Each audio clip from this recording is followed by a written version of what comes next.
Antes de começarmos, já deixe seu like no vídeo. Isto ajuda na disseminação do conhecimento sobre a tecnologia. Se inscreve no canal para receber novos audiobooks sobre moedas digitais. O livro está disponível para baixar na descrição. Lhe desejo uma boa leitura.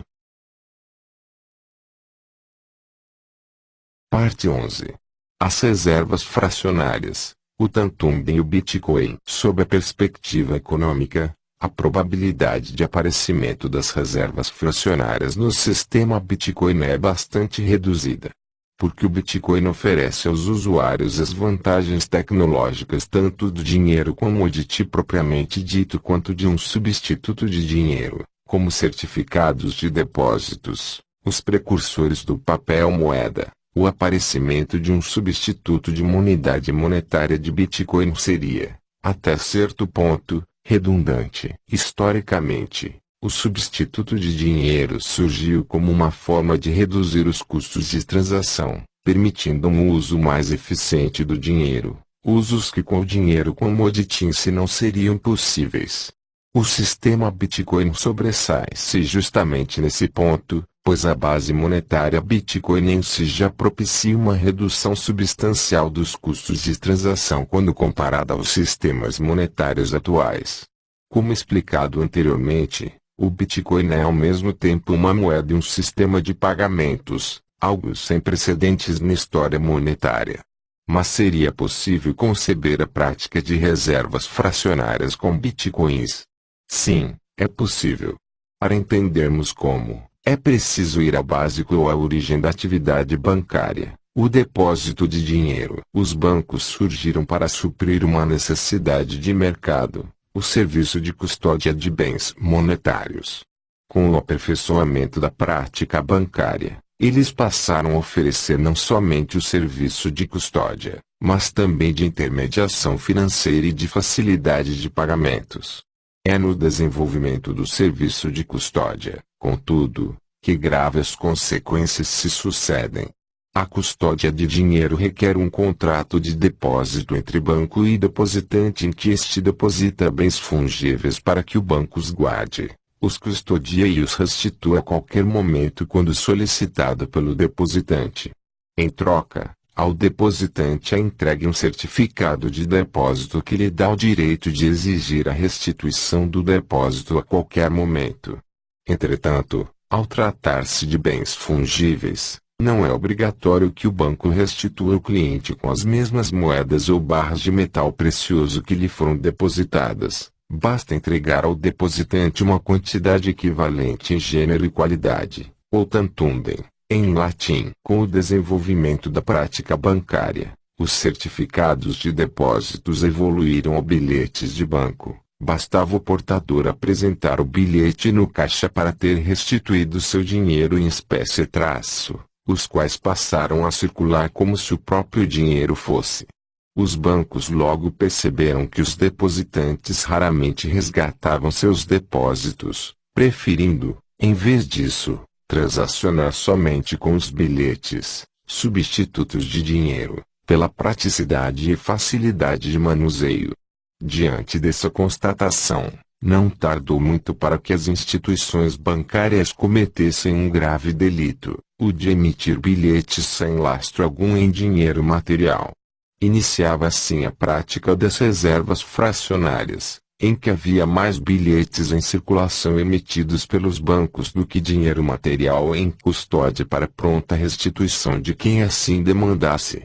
Dessa forma, quando a confiança em alguma instituição depositária fosse abalada e os depositantes se dirigissem em massa para solicitar o resgate em espécie de seus bilhetes, a notória corrida bancária, o banco estaria simplesmente insolvente. Não poderia jamais entregar dinheiro material a todos os demandantes portadores de bilhetes. Não haveria tantumben suficiente em custódia. Os registros da prática de reservas fracionárias ao longo da história são milenares, mas seu ápice foi atingido somente no século passado, com a anuência e auxílio dos bancos centrais. Hoje em dia, a prática não somente é regra do sistema bancário em escala global, como também é respaldada por lei. E como o Bitcoin difere desse arranjo? Em primeiro lugar, quando temos o cliente Bitcoin instalado e rodando em nosso computador pessoal, não há um contrato de depósito entre proprietário de Bitcoins e um banco ou casa de custódia. Você é seu próprio banco. Você custodia o seu próprio Tantunden. Logo, a posse dos Bitcoins está a todo instante com o dono da carteira, equivalente à conta bancária tradicional. Igualmente, ao proprietário, há disponibilidade completa e irrestrita dos Bitcoins. Você pode transferi-los a quem desejar a todo instante sem que nenhuma entidade o impeça de fazê-lo. Mas é claro que, se dependermos exclusivamente do software em um computador pessoal, o uso do Bitcoin seria bastante reduzido.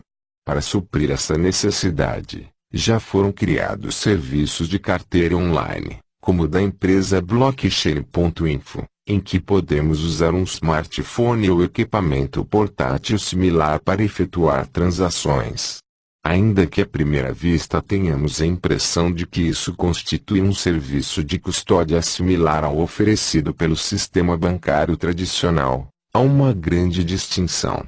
Nos serviços de carteira online como exemplificado acima, o provedor não custodia os seus Bitcoins. Na verdade, você permanece sendo o único agente a ter posse, controle e uso irrestrito dos seus Bitcoins. Da forma como é configurado esse serviço, o provedor proporciona ao usuário a capacidade de utilizar a rede Bitcoin por meio da web, transacionando normalmente como se tivesse o próprio software instalado no computador. Não há transferência de propriedade dos Bitcoins do dono da carteira ao provedor de serviço de carteira online. Este tampouco pode visualizar os saldos da carteira do usuário, não pode realizar transações em seu nome, não pode confiscar a sua carteira e nem mesmo pode forçá-lo a utilizar o serviço de carteira online indefinidamente. Portanto, nas duas formas de custódia dos Bitcoins acima descritas, pelo software Bitcoin instalado em um PC e pelo serviço de carteira online, não há um terceiro custodiando os Bitcoins do proprietário. Assim, o surgimento de um substituto de Bitcoin é redundante, pois as facilidades que um substituto poderia oferecer já estão incorporadas no Bitcoin na sua forma mais primitiva. E a prática de reservas fracionárias seria uma impossibilidade técnica. O depositante e o depositário confundem-se, são a mesma entidade, o próprio usuário. Como poderia o dono da carteira criar substitutos de Bitcoins sem lastro e transacioná-los na rede?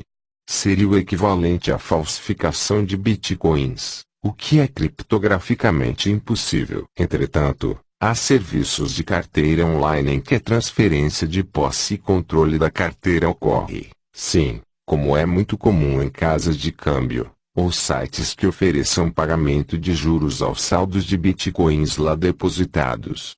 Nesses casos, a possibilidade de surgimento de um substituto de Bitcoin, ou pior, de reservas fracionárias, é maior, uma vez que o usuário do serviço não possui nem controle efetivamente a sua carteira na rede Bitcoin. Quem o faz é o provedor, em seu nome, normalmente seguindo ordens do usuário. Logo, o risco da contraparte está presente, seja de práticas ilegais, como o uso indevido do seu saldo de Bitcoin, seja de práticas questionáveis, como reservas fracionárias, seja de práticas insuficientes de segurança, sujeitando os usuários a ataques de hackers aos servidores do provedor.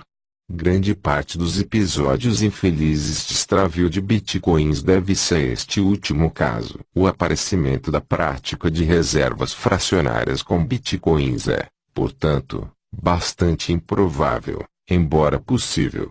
Nas formas mais primitivas, o Tantunden está a todo instante sob posse e controle do próprio dono da carteira. Este é depositante e depositário.